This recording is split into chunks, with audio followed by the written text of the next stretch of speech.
Le 28 janvier 1986, la navette spatiale américaine Challenger explose 73 secondes après son décollage, entraînant la mort de 7 astronautes à son bord. Avant le lancement, plusieurs ingénieurs avaient tiré la sonnette d'alarme et ils s'inquiétaient particulièrement du froid intense prévu le matin du lancement. Et ce froid risquait de rendre défectueux des joints toriques de ce qu'on appelle les boosters, c'est les fusées que nous pouvons voir ici, les fusées qui, par grand froid, perdaient leur souplesse, augmentant le risque d'une fuite destructrice. Malgré les mises en garde des ingénieurs, sous pression pour respecter le calendrier, eh bien, la direction de la NASA a décidé de maintenir le lancement. Le joint a effectivement cédé, entraînant l'explosion en plein vol de la navette. Cette catastrophe a non seulement coûté la vie de 7 astronautes, mais elle a aussi complètement remis en question l'organisation de la NASA. Alors on pourrait se poser la question, quel est le rapport entre ce fait d'histoire et l'épître de Jacques? Eh bien, c'est qu'il est dans la nature humaine de minimiser les mises en garde, d'écouter les conseils sans mettre en pratique. Dans le passage que nous allons lire aujourd'hui, Jacques, dans la radicalité qui est la sienne, nous avertit, nous encourage en même temps. Il nous rappelle, en ce début de vacances 2025, que nous sommes heureux si nous accueillons la parole de Dieu et la mettons en pratique. Je vous invite à lire Jacques 1, les versets 13 à 27. Je le lirai dans la version second 21. Que personne, lorsqu'il est tenté, ne dise « c'est Dieu qui me tente », car Dieu ne peut être tenté par le mal et il ne tente lui-même personne. Mais chacun est tenté quand il est attiré et entraîné par ses propres désirs. Puis le désir, lorsqu'il est encouragé, donne naissance au péché, et le péché, parvenu à son plein développement, a pour fruit la mort. Ne vous y trompez pas, mes frères et sœurs bien-aimés. Tout bienfait et tout don parfait viennent d'en haut. Ils descendent du Père des Lumières en qui il n'y a ni changement, ni l'ombre d'une variation. Conformément à sa volonté, il nous a donné la vie par la parole de vérité, afin que nous soyons en quelque sorte les premières de ses créatures. Ainsi donc, mes frères et sœurs bien-aimés, que chacun soit prompt à écouter, lent à parler, lent à se mettre en colère, car la colère de l'homme n'accomplit pas la justice de Dieu. C'est pourquoi rejetez toute souillure et tout débordement dû à la méchanceté et accueillez avec douceur la parole qui a été plantée en vous et qui peut vous sauver votre âme. Mettez en pratique la parole et ne vous contentez pas de l'écouter en vous trompant vous-même par de faux raisonnements. En effet, si quelqu'un écoute la parole et ne la met pas en pratique, il ressemble à un homme qui regarde son visage dans un miroir et qui, après s'être observé, s'en va et oublie aussitôt comment il était. Mais celui qui a plongé les regards dans la loi parfaite, la loi de liberté, et qui a persévéré, celui qui n'a pas oublié ce qu'il a entendu mais qui se met au travail, celui-là sera heureux dans son activité. Si quelqu'un parmi vous croit être religieux alors qu'il ne tient pas sa langue en bride, mais trompe son cœur, sa religion est sans valeur. La religion pure et sans tache devant Dieu, notre Père, consiste à s'occuper des orphelins et des veuves dans leur détresse et à ne pas se laisser souiller par le monde. Jusque-là, la parole de Dieu. Je traiterai cette prédication en 3 points. D'abord, le fait que nous avons été engendrés par la parole de Dieu. Et puis, l'exhortation de Jacques, c'est d'accueillir la parole de Dieu. Et ensuite, mettez-la en pratique. Alors, le contexte de l'épître de Jacques semble indiquer qu'il y avait quelques problèmes dans cette communauté qui est destinataire de cette lettre.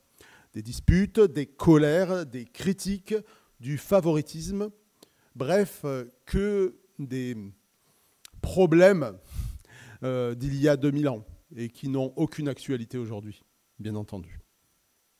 Notre passage traite du mal qui nous affecte tous, celui de nos paroles et des dégâts qu'elles causent.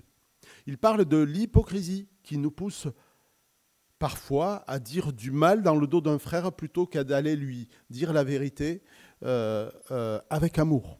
Ou peut-être parle-t-il aussi de cette tendance qui nous pousse à arranger les histoires, nos histoires, avec des demi-vérités qui mettent en avant notre belle franchise, notre discernement hors du commun ou nos colères justes à nos yeux. Notre langue, dira Jacques un peu plus tard, lorsqu'il parlera des paroles, notre langue se vante de beaucoup de choses. Un jour, un frère, je précise, c'était il y a 12 ans, ce n'était pas récemment, donc un jour, un frère qui se mettait souvent en colère me dit qu'il ne pouvait pas changer parce que les Cévenols sont comme ça. Ils se mettent en colère facilement, ils sont un peu rebelles. Et je lui ai expliqué qu'à un moment, il fallait se demander s'il y aurait des Cévenols dans le royaume de Dieu. Et je vous laisse juger lequel des deux a démontré le plus de sagesse dans ses paroles. Pourquoi ai-je tant de mal à maîtriser ce qui sort de ma bouche ? Finalement, puisque je n'arrive pas à m'en défaire, Dieu ne m'a-t-il pas fait ainsi ? Mais la question va plus loin. Si j'ai du mal à avoir la foi, n'est-ce pas parce que Dieu ne m'a pas béni comme les autres ? Si j'ai du mal à maîtriser ma sexualité, n'est-ce pas parce que Dieu m'a fait avec une énorme libido ? Ou, comme on l'entend parfois, si j'ai du mal à maîtriser, si je ne suis pas attiré par les hommes, ou ça marche aussi avec les femmes, n'est-ce pas parce que Dieu m'a fait ainsi ? Si j'ai du mal à faire confiance à Dieu pour mon avenir, c'est parce que Dieu ne m'a pas donné autant de prospérité que les autres. Que des choses que j'ai déjà entendues. Toutes ces questions, en fait, ont en réalité une seule et même origine, qui est le message principal de la lettre de Jacques. Celui de la superficialité de notre foi qui se contente des paroles, mais rejette si souvent la mise en pratique. Alors comment sortir de cette médiocrité ? La réponse de Jacques est la suivante. Ce n'est pas Dieu qui me tente. Parce que Dieu est parfait. Dieu n'est pas un homme pour nous mettre des pots de bananes sans arrêt sous les pieds pour voir si nous allons y arriver, pour voir si nous allons avoir la foi. Si nous chutons d'une manière ou d'une autre, c'est parce que notre cœur, verset 14, est attiré et entraîné par ses propres désirs. Puis le désir, lorsqu'il est encouragé, donne naissance au péché, et le péché parvenu à son plein développement a pour fruit la mort. Entendre que la faute vient de nos mauvais désirs est extrêmement difficile à entendre aujourd'hui, parce que nous baignons dans une culture qui prétend le contraire. Depuis le siècle des Lumières, la culture du moi s'est lentement imposée comme la norme. Une théorie de notre temps, c'est celle que nous sommes des êtres moralement bons et avec ce devoir d'apprendre à nous aimer nous-mêmes pour être en bonne santé. Cette pensée-là encourage ou justifie ce qu'on appelle la victimisation. Je suis toujours victime des autres. J'ai jamais une part de responsabilité là-dedans. Elle encourage aussi l'estime de soi. La Bible nous annonce bien au contraire que nous nous préoccupons un peu trop de nous-mêmes et passons beaucoup de temps à chercher l'approbation des autres. Quand nous cherchons à montrer notre meilleur profil par nos paroles, par nos histoires, nous trompons les autres. Et ce faisant, c'est une forme de mensonge. Cet état d'esprit accentue la crainte des hommes et érode, voire étouffe la crainte de Dieu. Parce que, en fait, le regard des autres prend plus d'importance que le regard de Dieu, que celui de Dieu. Mais dès que notre profil est écorné, dès que notre réputation est remise en question, nous perdons cette estime de soi et que notre culture appelle besoin, mais qui en réalité est un mauvais désir. Donc, dès que nous la perdons, nous pouvons soit perdre courage, soit nous mettre en colère, parce que nous défendons ce qui est le plus important. Mais en réalité, notre culture a transformé notre langage pour appeler des mauvais désirs des besoins. Et elle minimise, voire nie les dégâts du péché dans nos vies. Nous n'avons pas besoin d'une meilleure estime de soi, mais plutôt d'une meilleure vision de Dieu. Jacques nous dit que nous ne sommes pas tant victimes qu'acteurs, que nos soi-disant besoins sont en réalité des mauvais désirs qui doivent être combattus et, comme le dit le verset 15, mais non encouragés. Parce que les mauvais désirs, nous pouvons les encourager ou nous pouvons les faire taire. Ce n'est pas la faute de Dieu si nous cédons aux mauvais désirs. Il n'y a qu'un seul tentateur, et il s'appelle le diable, qui prend appui sur nos désirs pour détruire en nous tout espoir d'une vie juste.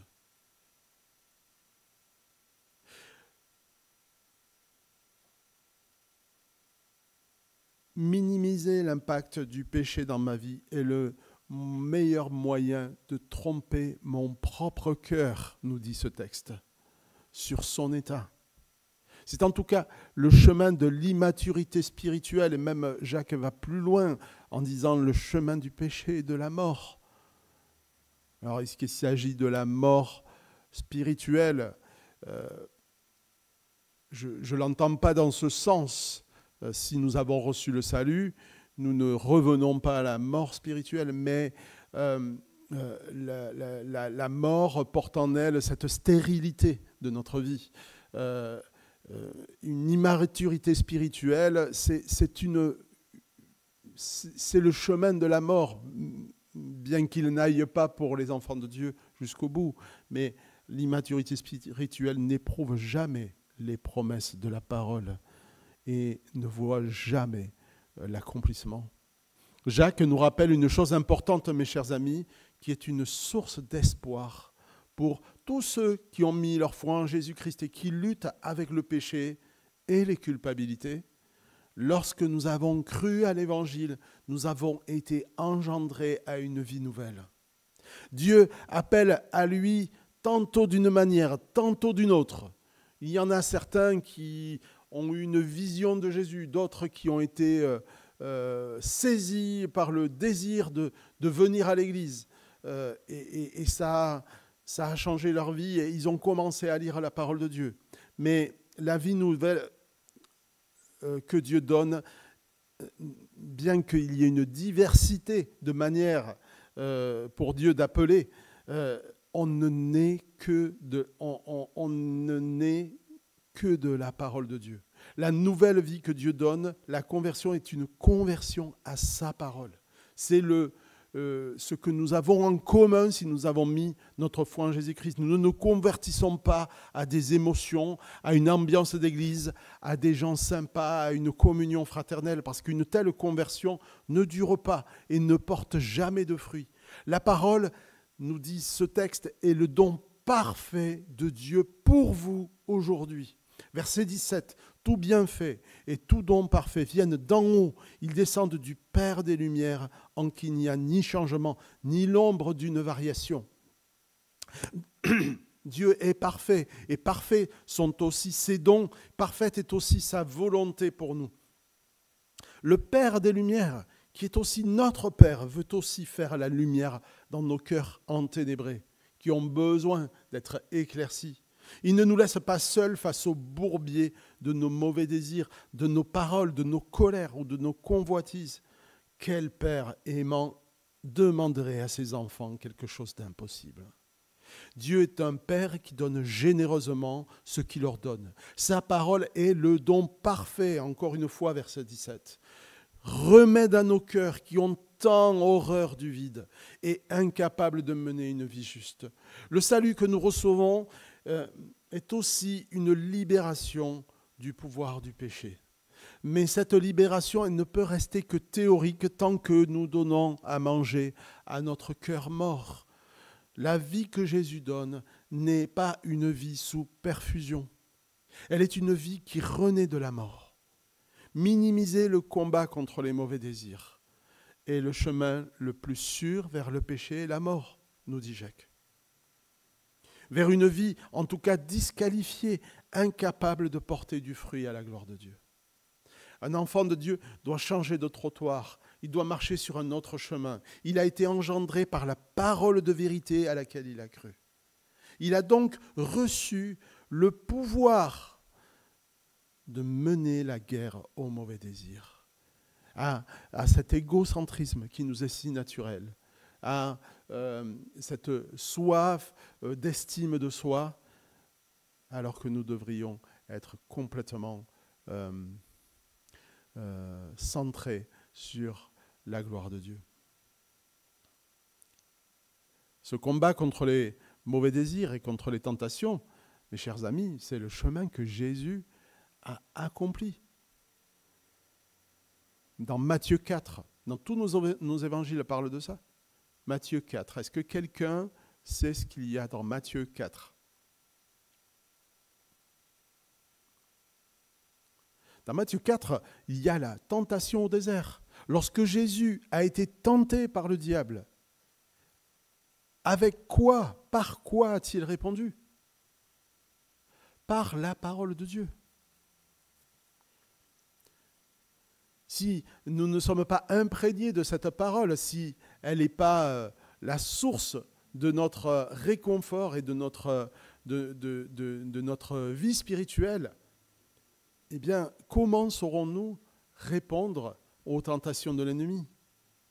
Et face à toutes les tentations qu'il a subies, Jésus a répondu par la parole et il nous a donné ainsi un exemple, son exemple, et il nous a donné aussi le pouvoir de faire de même.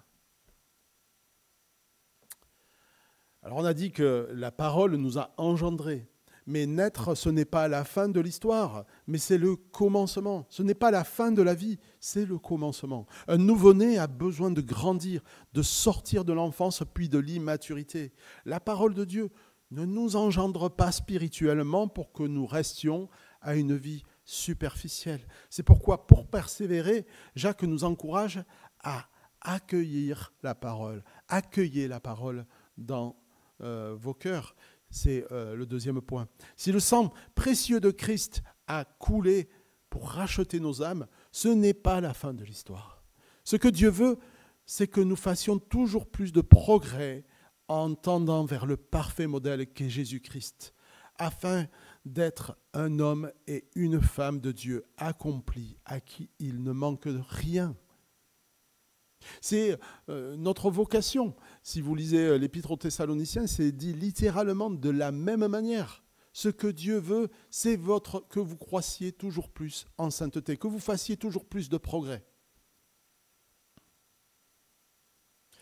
Alors, on peut se poser la question, mais comment pourrais-je manquer d'accueillir la parole de Dieu dans ma vie ? La première erreur, ce serait de penser que la parole a été écrite à une époque si éloignée qu'elle ne conserve plus sa pertinence pour nous aujourd'hui. Croire que la parole est obsolète.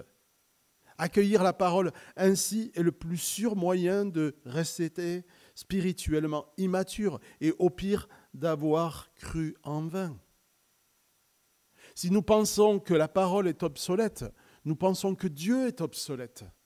C'est aussi clair et lié l'un à l'autre. Si la parole, nous dit Jacques, nous vient du Père des Lumières, en qui il n'y a ni changement ni l'ombre d'une variation. Alors si Dieu ne change pas, et s'il a donné cette parole il y a des milliers d'années à des auteurs, si nous croyons qu'aujourd'hui c'est obsolète, alors Dieu est obsolète, il ne peut pas changer, donc il reste obsolète. Dieu ne change pas. Donc, et nos vies, par contre, elles s'envolent comme une nuée, mais la parole de Dieu demeure éternellement. Pour que la parole produise son effet dans nos vies, pour que nous puissions marcher sur le chemin de la maturité spirituelle, il nous faut l'accueillir en tant que telle, à savoir la parole de Dieu. Ce n'est pas à nous de juger la parole, mais c'est à la parole de Dieu de juger les pensées de nos cœurs et nos mauvais désirs. La foi qui croit en l'Évangile, c'est la même foi qui permet de persévérer jusqu'à la fin. Mais Jacques fait ici une petite mise en garde sur l'accueil de la parole. Celle d'être lent à parler et prompt à écouter. Nous le savons tous, et c'est aussi un de mes défauts, celui qui parle n'écoute pas ce qu'on lui dit, et encore moins celui qui se met en colère.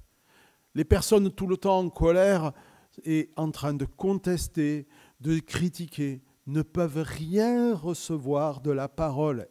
Pourquoi ? Parce que le tumulte qui se fait dans leur cœur étouffe la parole de Dieu. Il peut y avoir des colères justes, on en a parlé dans les études bibliques sur la colère, mais nous ne devons pas les entretenir. Nous devons être lents à les exprimer, comme Dieu était lent à la colère. Car avec le temps, la plupart de nos colères se révéleront inutiles. La colère, nous dit ce texte, n'accomplit pas la volonté, n'accomplit pas la justice de Dieu. Pourquoi ? Parce qu'elle usurpe la place de Dieu. Dieu seul est capable d'avoir une colère juste. Accueillons donc la parole dans de bonnes dispositions. Pour traiter le troisième point, je voudrais faire allusion à quelque chose qui nous touche tous aujourd'hui. Nous avons pour la plupart d'entre nous des smartphones et on télécharge des tas d'applications, mais beaucoup servent qu'à tuer le temps. Elles sont parfaitement inutiles, elles servent à remplir le vide de nos vies. Mais il y a aussi des applications utiles. Certaines permettent de faire des courses, d'autres nous rappellent notre agenda. Mais, chers amis, les applications ne feront rien à notre place. Nous parlons dans notre Église, et il est bon de le faire, nous parlons beaucoup de la parole de Dieu. C'est très important pour nous que tout soit basé sur la parole de Dieu. Nous parlons sur la Bible et nous en savons beaucoup, en tout cas pour certains d'entre nous, mais avons-nous compris à quoi elle nous sert ? Jacques, le frère de Jésus, et c'est notre troisième point, nous invite à la mettre en pratique, sans quoi elle serait d'aucune utilité. C'est quand nous commençons à mettre en pratique que les choses changent. Et si Dieu nous demande, c'est parce que nous sommes ses enfants et Dieu a toute légitimité de nous le demander. La mise en pratique, c'est ce qu'il y a de meilleur pour nous. Nos enfants ont besoin qu'on leur dise « fais ceci, fais pas cela », et c'est usant. Il y en a un là ça fait 12 ans que je lui dis « fais ceci, fais pas cela ». C'est fatigant à la longue. Mais ça me rappelle combien le Seigneur est patient aussi avec moi. Il a été beaucoup plus patient. Les adultes, par contre, ceux qui, en tout cas pas tous les adultes, mais certains adultes sages, par expérience, ont bien compris que les règles que nous donnons ne sont pas là pour priver la liberté, mais pour la préserver. Le chrétien mature a éprouvé la vérité suivante dans sa vie, c'est que la mise en pratique de la parole donne la liberté. Tout d'abord parce qu'elle pose un cadre, un espace pour l'exercice de cette liberté. Chacun connaît le dicton suivant, la liberté des uns commence là où se termine celle des autres. Et il n'y a pas de liberté sans règles, et il faut qu'elles soient les mêmes pour tous. Mais pour nous, qui appartenons au Seigneur, le cadre, les règles, elles ne sont pas seulement pour l'exercice de la liberté entre nous. Le cadre, c'est aussi celui de glorifier Dieu. Lorsque nous devenons membres de notre Église, nous reconnaissons ensemble que la Bible nous a donné la vie et qu'elle continue à nous sauver. Si nous avons été engendrés par cette parole, eh bien, nous sommes contraints par l'amour de Dieu et puis aussi par l'amour que nous devons aux autres. Nous sommes contraints à honorer Dieu et non l'attrister. Et qu'il est tragique lorsque dans une église, quelqu'un choisit de suivre ses propres règles.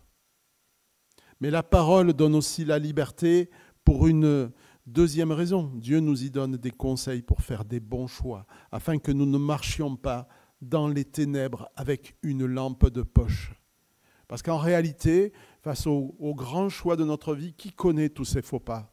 Qui connaît les conséquences de certains choix que nous faisons? Et la vie chrétienne, c'est faire des choix parfois sans savoir quelle en sera l'issue. Dieu ne nous dit pas tout.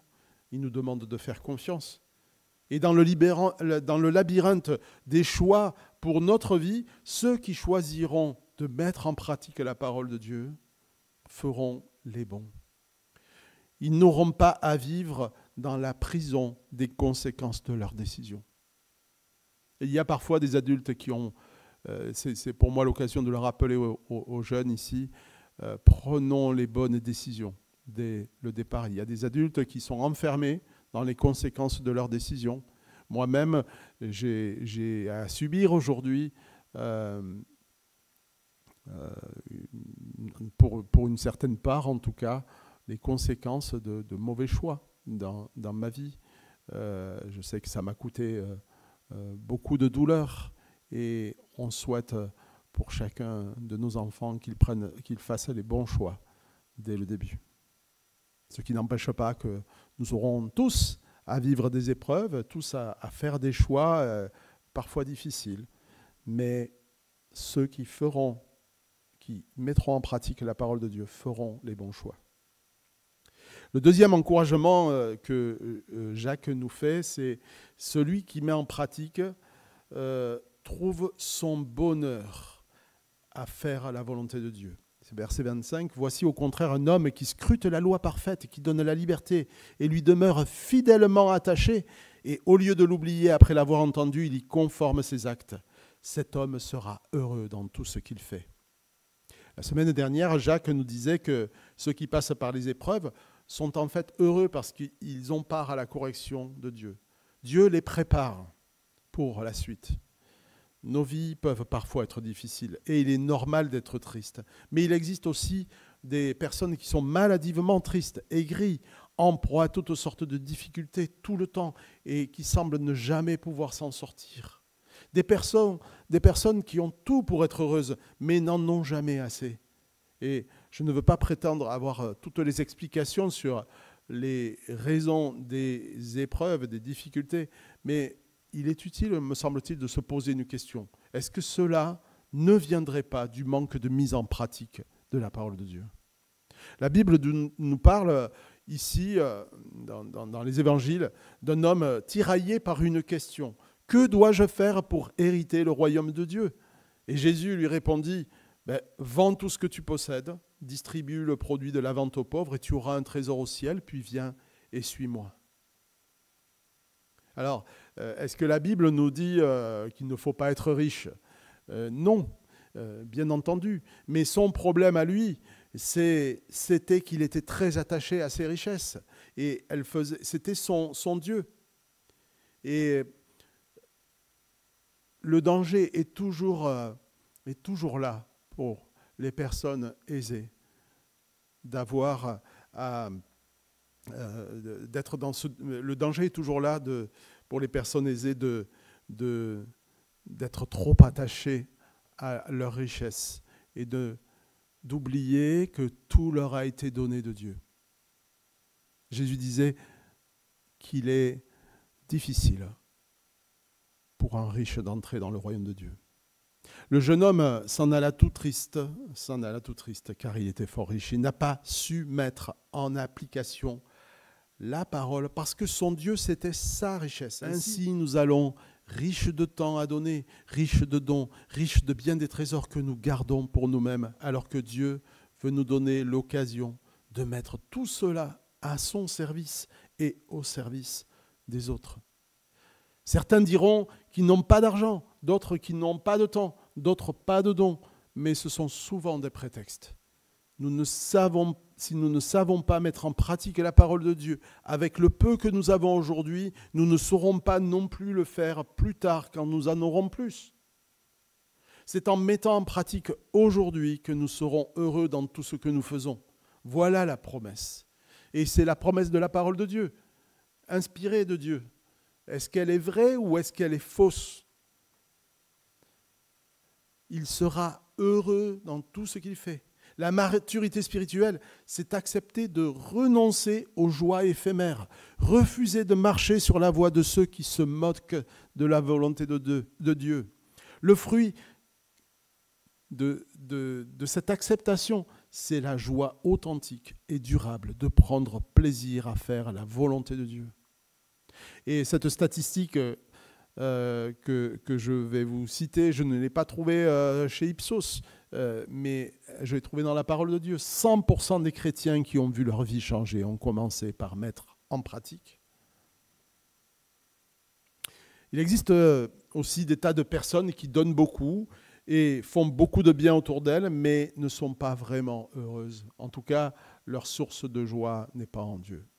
Pourquoi le jeune homme riche s'en est-il allé tout triste? Parce qu'il s'est détourné de Jésus-Christ. L'application, le miroir dont nous parle notre texte de Jacques, c'est regarder Jésus-Christ. Regarder la parole, c'est regarder Jésus-Christ comme dans un miroir et voir quel est l'état de notre cœur afin d'être transformé de gloire en gloire. Le jeune homme a vu Jésus comme dans un miroir, voyant son problème numéro 1.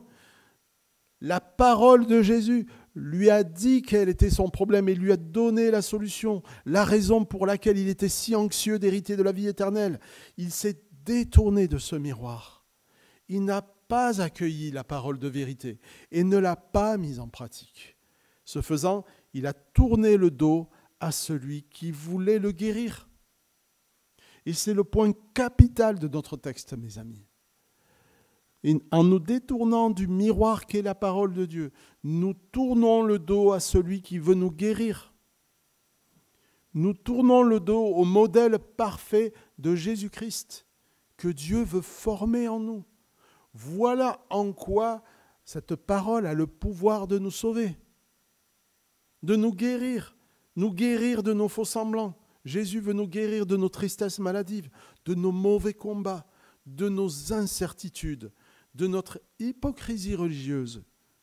Est-ce qu'elle existe? Oui, elle existe.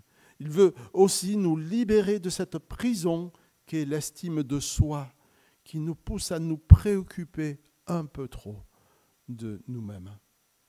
Nous avons été créés pour glorifier Dieu, pour être son plaisir, qui n'est pas